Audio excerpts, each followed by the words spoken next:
Now we're going to take a look at the legislative history of mine safety and health in the U.S.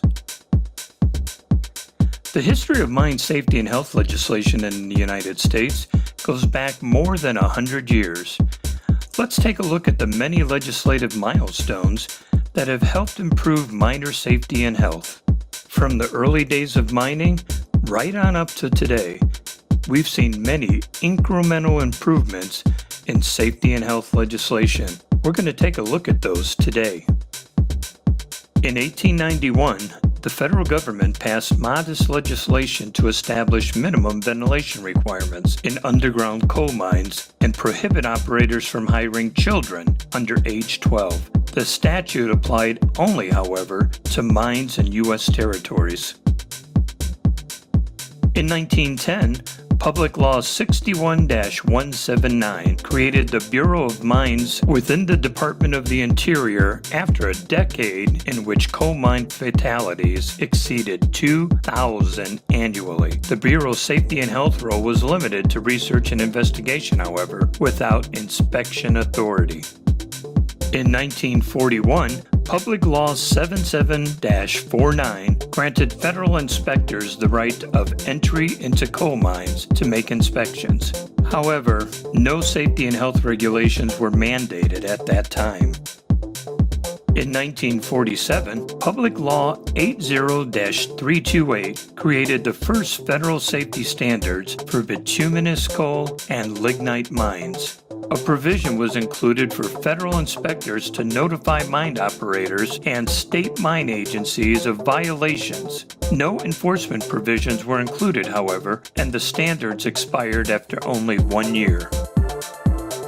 In 1952, the Federal Coal Mine Safety Act of 1952 was passed. Public Law 82-552 placed emphasis on preventing major disasters. The Act had a number of key components that included requirements for annual inspections in certain underground coal mines. Limited enforcement authority was given to the Bureau of Mines, including power to issue violation notices and imminent danger withdrawal orders. It also included mandatory safety standards for underground coal mines with more stringent standards for gassy mines. Also, there were assessments of penalties against mine operators for non-compliance with withdrawal orders or refusing to give inspectors access to mine property.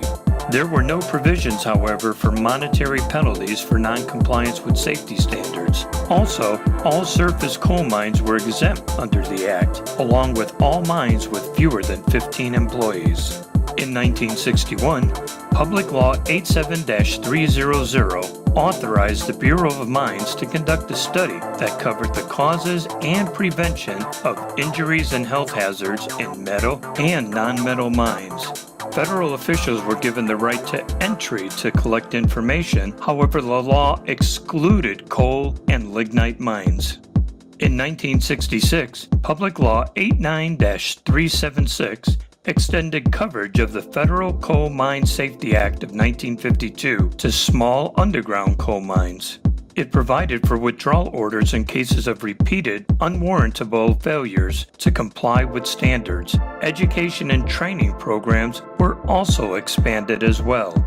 Also in 1966, the Federal Metal and Non-Metallic Mine Safety Act of 1966, Public Law 89-577, set up procedures for developing safety and health standards for metal and non-metal mines. Standards could be advisory or mandatory. One annual inspection was required for underground mines, and federal inspectors were given the authority to issue notices of violation and orders of withdrawal. In addition, education and training programs were also expanded. In 1969, the Federal Coal Mine Health and Safety Act of 1969, Public Law 91-173, generally referred to as the Coal Act, was the most comprehensive and stringent federal legislation governing the mining industry to date.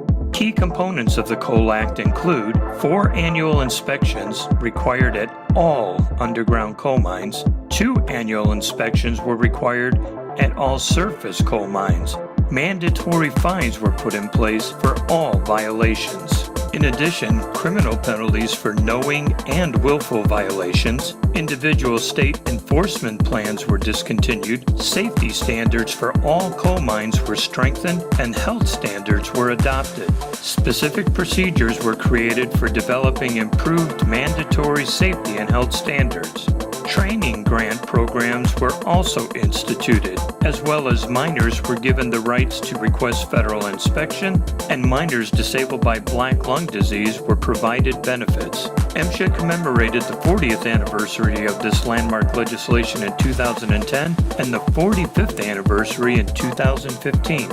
As you can see by this chart, the 1969 Coal Health and Safety Act was a law that truly worked, as we saw fatalities fall from 260 coal miner deaths in 1970 to only 16 coal miner deaths in 2014. In 1973, the Secretary of the Interior created the Mining Enforcement and Safety Administration, also known as MESA, as a new departmental agency separate from the Bureau of Mines.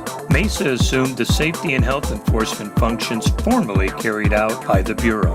This was to avoid any appearance of a conflict of interest between the enforcement of mine safety and health standards and the Bureau's responsibilities for mineral resource development.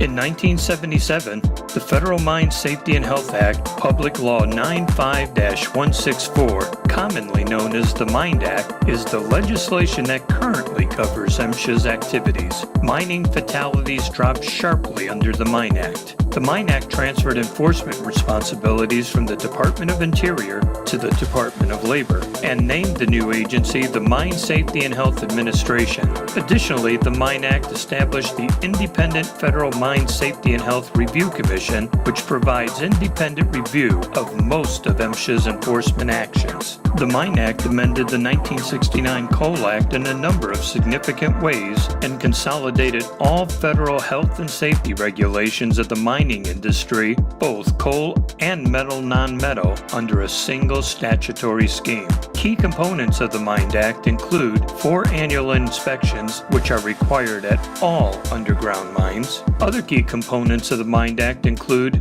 2 annual inspections at all surface mines. It strengthened and expanded rights for miners. It enhanced protection of miners from retaliation for exercising such rights. It set mandatory miner training provisions and required mine rescue teams for all underground mines.